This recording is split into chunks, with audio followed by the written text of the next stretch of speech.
Throughout the history of Five Nights at Freddy's, there's been many mysterious locations and events that we've only heard about in brief, nondescript instances. Some of these incidents and places have never been truly uncovered in full, such as the Bite of 87 and the location between Fredbear's Family Diner and the 87 Freddy's location. In other cases, we have had answers crop up in future games, such as with Chica's Party World, a location mentioned in sister location's source code and then never followed up on until Secret of the Mimic, where it was fully revealed as a restaurant featuring Chica the chicken from back during the diner days. But recently there has been another location, an event, that has haunted the details of Fnaf, and like Chica's Party World, we received more details in Secret of the Mimic. But there's still plenty of mystery surrounding it, and unlike Chica's Party World, which was little more than a restaurant chain, this one is directly involved with the current lore, and that is Fall Fest and the fire that consumed it.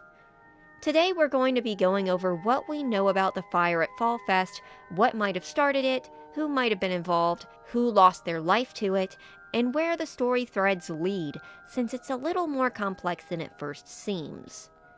Let's start with the basics. Fall Fest seems to be an annual fair in the Five Nights at Freddy's universe, likely taking place around Hurricane, Washington County, since a lot of Fnaf circulates that location. It takes place in October and features hay rides, corn mazes, carnival games, and plenty more. They even have a pizza wagon, which is likely the stall where they sell pizzas. You can even get a discount with your tickets. Due to the fact that Murray's Costume Manor was involved in supplying attractions and many hints of connections between them, which we will be covering shortly, it's possible that MCM either contracted with Fall Fest or might have even been directly running it themselves.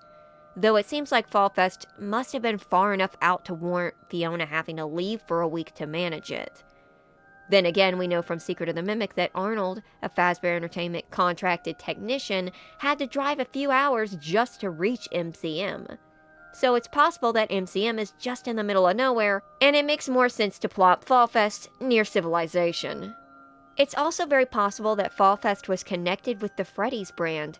There has not been any definite confirmation, but a few hints, such as Steelwool's art of Freddy's band at Fall Fest, which was then used in the Fall Fest snow globe, Fall Fest being featured prominently in Help Wanted 1 and 2, and the fact that Murray's Costume Manor was known to supply at least one attraction to Fall Fest, MCM being directly connected to and working with Fredbear's Family Diner and the budding Fazbear Entertainment, who at the time was likely being ran by W.A., who was most definitely William Afton, and possibly being run by his partner Henry as well.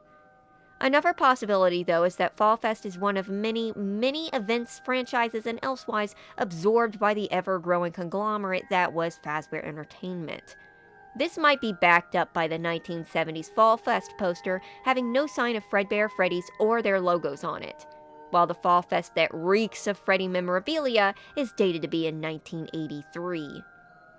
As of now, we know of 3 Fall Fest fairs, a poster of one during 1970, the one I just mentioned, which we know nothing about, one from 1983, as I also mentioned, which is the one shown during Help Wanted, and the one where the dreaded Fall Fest fire occurred, being in the 70s. Our best look at Fall Fest is in the Help Wanted and Help Wanted 2 games, though it is unclear how much of this is a direct reenactment and what parts are taking liberties, so let's go through what we see.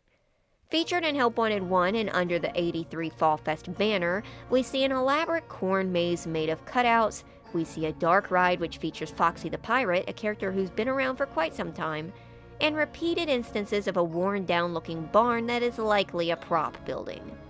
In Help Wanted 2, we get to play through Phaser Blaster shooting gallery stalls, where you throw balls and shoot a real-life laser gun and ball pop gun to knock down targets.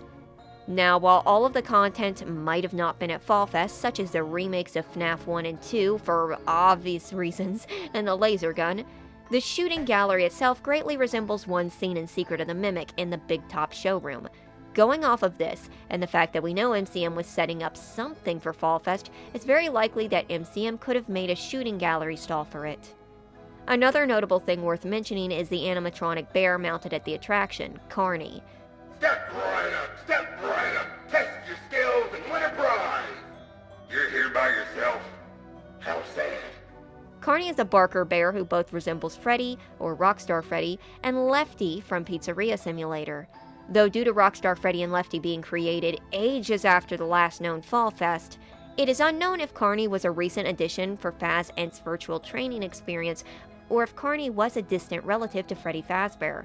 And if he was, there is a slim chance he too could have been built at MCM, though notably he doesn't really look like their other creations, save the cheeks. Except for one, and that would be Mystic Hippo, who, while not being confirmed to be at Fall Fest, is a carnival attraction and is noted to have been built and sold by MCM. Mystic Hippo's build is much more similar to Carnie's than any other MCM build, and is either redesigned for the virtual experience, or she and Carnie originated from this company, or some degrees of variation between the two. It's interesting to note, though, that Jackie seems to partially be an early puppet design, and there are hidden puppet designs in Edwin's office.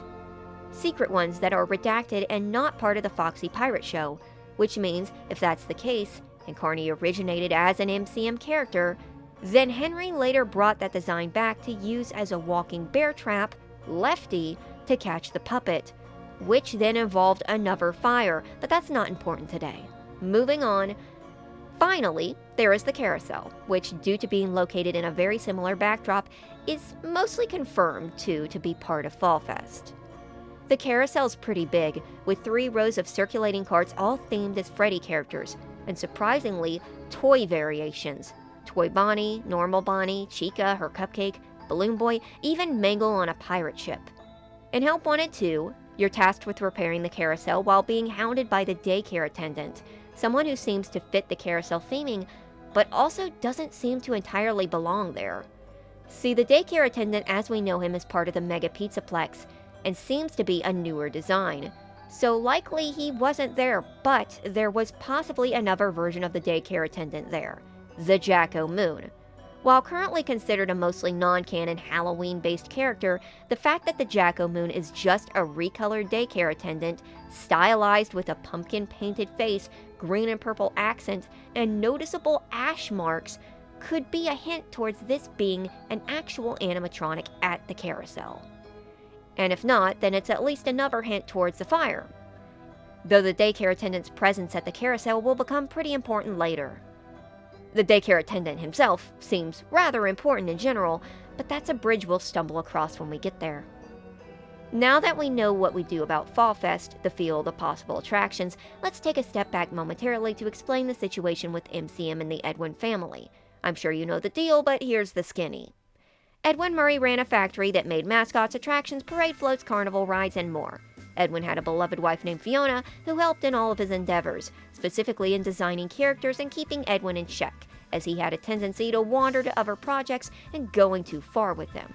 She was also the one who got him to go back and fix things when they weren't working right, as Edwin would be eager to move on. She cared about the safety of the workers and eventual owners of the products, even going so far as to be the voice for the repair tapes for the elevators, which was a frequent problem. When you look at the Fall Fest globe in Moon.exe, it says, "Opening Day Snow Globe. A wonderful day with all of us at Fall Fest." Now, the narrator of Moon.exe is a little vague, but considering that the snow globe sits at the foot of a husband and wife statue, the husband wearing a bow tie like Edwin often did, he even made it his company's logo, it is very likely that this is a nod to them, meaning that they were probably there when Fall Fest first opened, lending credence to the idea that Fall Fest might have been initially run by MCM. Either way, there was a connection, if not through happy memories, then through the arrangement to construct whatever it was for Fall Fest. But for some reason, Fiona had a bad feeling this year, perhaps a premonition, or perhaps there had been trouble in development of the attraction. Edwin's creations often had bugs that weren't worked out. Perhaps something else. Here is Fiona's message that she made for Edwin before she left for Fall Fest. Ed, I hope this message reaches you as soon as you get a break. I have to go help the Fall Fest crew, just for a few days until the installation is finished. It's hard to explain. I just have this terrible feeling like I need to be there so nothing goes wrong, just in case. Trisha will babysit David while I'm gone. I love you both, and I'll be back next week. So, they sent out a crew. She went to make sure everything went all right, and then she never came back. Oh, why did you go? You weren't even supposed to be there. You were supposed to be here with me and David. Oh, how am I supposed to tell David that his mother is gone? How am I supposed to raise a kid on my own? His life is ruined. My life is ruined. Fiona lost her life at Fall Fest, a tragedy so impactful that it has had long-reaching consequences throughout the timeline of Five Nights at Freddy's, or at least the memory of it has. But what happened, and when did it happen? Firstly, while there's no exact date given, we do know it happened at least 3 years before 1979, as we see 3 of David's birthdays pass on tape and can assume they didn't take place too long before Secret of the Mimic. Seeing as MCM's peak was in 1973 and the free fall began in 1974, it is very likely that this was the window where the incident happened, as this was the moment when Edwin Murray lost his greatest business partner, Fiona. And as for what happened, it was a fire, as I said earlier. There is a ton of evidence for this, so I'll list them off quickly. In the couple's statues, Fiona's statue is burned. In Moon.exe, there are tailor shops that are also described to be burned. Fiona was known to work closely with the costumers, as she mentions in one of her audio logs, which further connects her there. F10-N4, the Fiona recreated mimic, is represented by a sun, also a nod towards burning in the fire. Dolly, who somewhat resembles Fiona, also is shown melting, probably a nod towards this. The 1970s Fall Fest poster looks like it is just fire. Just look at it, it's fire. But more importantly, we have to go back to the minigames we mentioned before in Help Wanted 2, the shooting gallery and the carousel, and technically the corn maze since there's a burning Foxy running through it. In the shooting gallery, you have to hit a few key targets throughout a couple of levels, a reoccurring hard-to-hit spaceship, and if you do it, it will go off course and knock over things outside of the gallery. Then, on the Fnaf 2 level, the Dreadbear cutout breaks and catches fire, lighting up a gas barrel, and then lighting up the entirety of the shooting gallery, including Carnie himself. By the next level, the whole place is burned to a crisp. And a similar fate waits on the carousel, and by the next level, notably known as the Cinder Carousel, it's entirely burned through. So, which of these caught on fire? Well, both, but which came first is the more important question. We can see the fire start in the shooting gallery minigame, and here I was assuming that the merry-go-round sort of just burst into flames. But no. If you look carefully in the carousel minigame, you can see the flames spread in from somewhere else. They come over the hill. So, while the carts spark up a bit, they didn't cause the fire. It came from somewhere else, and looking at the out of bounds, it seems to have originated from a nearby barn. Maybe the prize barn? But also, since we cannot see that barn in-game, it could be that the flames came from somewhere else. Such as, maybe, the shooting gallery. So the source of the fire was either a faulty shooting gallery, possibly designed by MCM, or it originated at the barn, which seems a little out of left field, but maybe that will come up later. Regardless, considering how impactful the fire is shown to be, I would guess that all of Fall Fest was probably swallowed up by it, like shown at the end of the shooting gallery levels. But which one did Fiona die at? I mean, she could have died elsewhere, but let's assume that it would be one of these. Well, I would put my money on the carousel for a few reasons. Firstly, you can just run away from a shooting gallery. Yes, it would still be dangerous, but there's a better chance of escape. Secondly, in Edwin's office there is a unicorn that almost looks like it would have come off of a carousel, and kinda looks like Stanley the Unicorn actually. But, since the Help Wanted 2 carousel features Freddy's characters who likely weren't at the diner, it could be that the actual carousel from back then was a traditional horse and unicorn one. It just seems so odd to have these random unicorns here and at Edwin's house. And knowing Edwin himself, I could see him keeping part of the ride. Considering that he believed he could rebuild his wife using frequencies, Edwin's a little quirky like that. Honestly, if it was a connection to his wife, even if it was part of her tragic death, I can see why he might have held on to it. I don't see why he framed it, but I do see why he would have held on to it. And thirdly, and most importantly, involves the daycare attendant. There's a huge connection between MCM and the DA. Sun and Moon characters and theming are spotted around MCM. Fiona and Edwin are represented by Sun and Moon characters. Moon was the character that originated from MCM, and the bizarre "you have been split into the Sun and Moon" line is given to you by Helper in the Moon.exe minigame, and he also gives you the Fall Fest ticket. I mean, heck, maybe Fiona became the Sun. Wait, the Sun used to have a tooth gap? It seems like small potatoes, but I think there's enough nudging here to at least thematically suggest that the Carousel would be a more likely candidate, especially since if you were in the Carousel with its multiple rings and carts and it caught on fire, it would have been much harder to escape. I heard a comment mention this, and I didn't catch their name, but it could be that Fiona died at the Carousel trying to repair it. And now with the knowledge that the fire came from elsewhere, that actually seems pretty likely. See, the fire specifically doesn't show up until the repair is at the section where it's automatically running through a countdown, where the carts are moving too fast to safely pass by.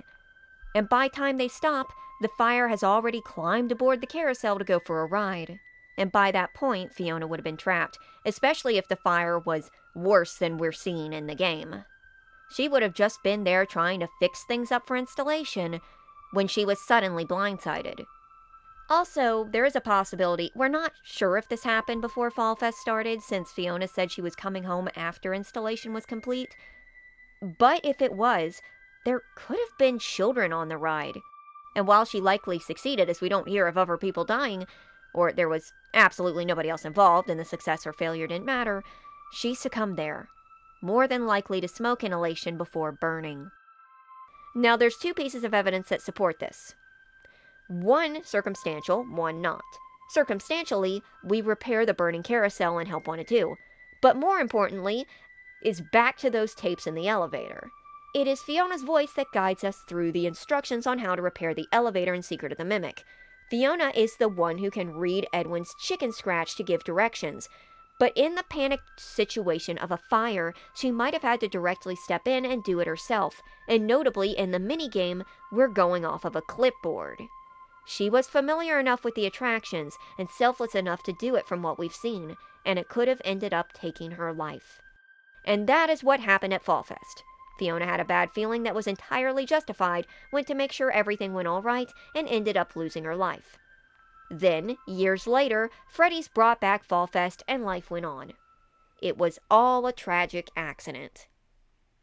Maybe.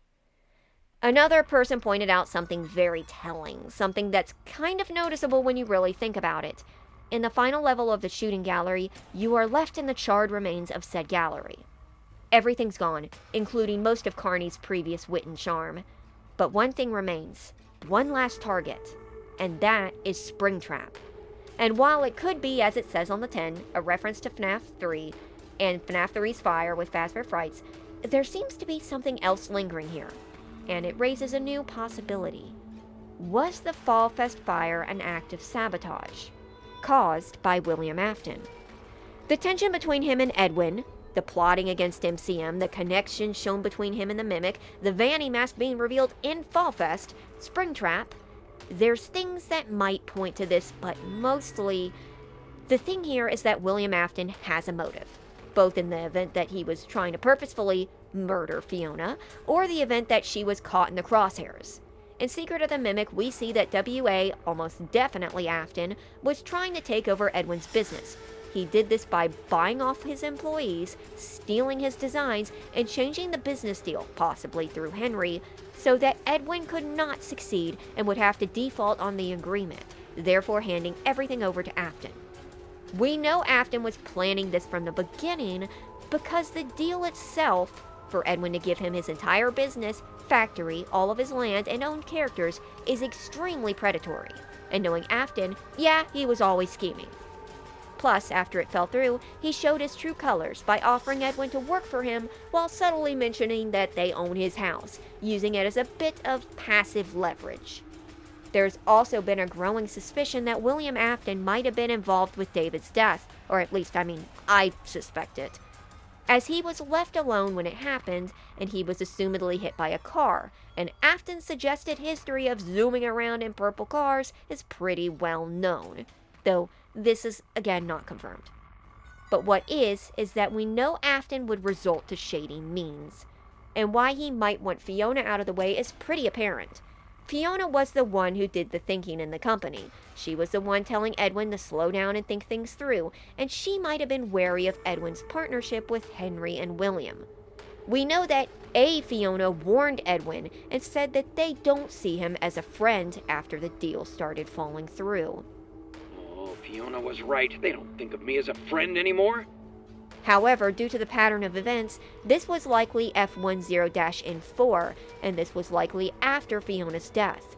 But since F10-N4 was replicating Fiona as closely as she could, and did seem a little more concerned with Edwin and David than the company, it could be that this was something she inherited from Fiona, that Fiona had doubts, and maybe those doubts led her to going hours out of the way to make sure the installation was done correctly. Fiona seemed to have a good head on her shoulders. She was patient and caring, but was able to spot a problem and deal with it in any way she could. She was the one who pushed Edwin to try and fix the spring-lock suits. If anyone would catch the stench of sketch reeking off of Afton, then Fiona would have been the one standing downwind. Now, did he have the means to sabotage these attractions? Yes. While William is a charlatan, willing to steal others' work, including Edwin's and likely Henry's, he does have a knack for mechanics and animatronics, as shown by him building the Funtime animatronics, who were specifically made to double as mascots and murder machines. And while the shooting gallery fire looks like an accident, I still think it's possible he could have sabotaged, if he set it to malfunction and that resulted in the fire. And the thing is, him sabotaging and causing the fire doesn't mean he intended on starting the fire. He could have just been looking to sabotage the attraction, which would have shaken MCM's reputation, upon which he would step in to either help or replace it, therefore assisting in his plan to sink MCM enough that he could swoop in to collect what was left. Especially since he knew Edwin wouldn't be there. But since Fiona arrived unexpectedly, she would have been something he would have had to deal with. And there goes the questioning on whether or not the accident was an accident in that regard either. If he was trying to get her out of the way or cover something up. After all, we don't know for sure that Fiona died in the fire. It could be they just found her body there. Again, this is William Afton, and how ironic would it be if his first crime of passion, which resulted in a fire, mirrored his eventual fate. Sort of like a Monty Gator getting electrocuted by a Glamrock Bonnie lamp sort of situation if you really think about it. But alas, there's not much evidence beyond the how and the why. No smoking gun save the big purple smudge in the blurry photographs of the scene. Just the faded memory of Afton's possible involvement, all swallowed up by ash. The Fall Fest fire is a mystery we know much about, and we know the cost of. It was likely the first fire of many that took Freddy's and their related companies. It is the first known death of many that surrounds the brand, and the first instance of the childlike wonder surrounding the world of fantasy and fun being utterly shattered by loss. And loss turned to grief, mistakes, mismanagement, and a steady downward spiral that resulted in death, destruction, and hilariously, the Superstar Daycare. But that's all we know for now, and I hope I enlightened you on the first of many Freddy fires. May your fall be festive, and thank you for watching.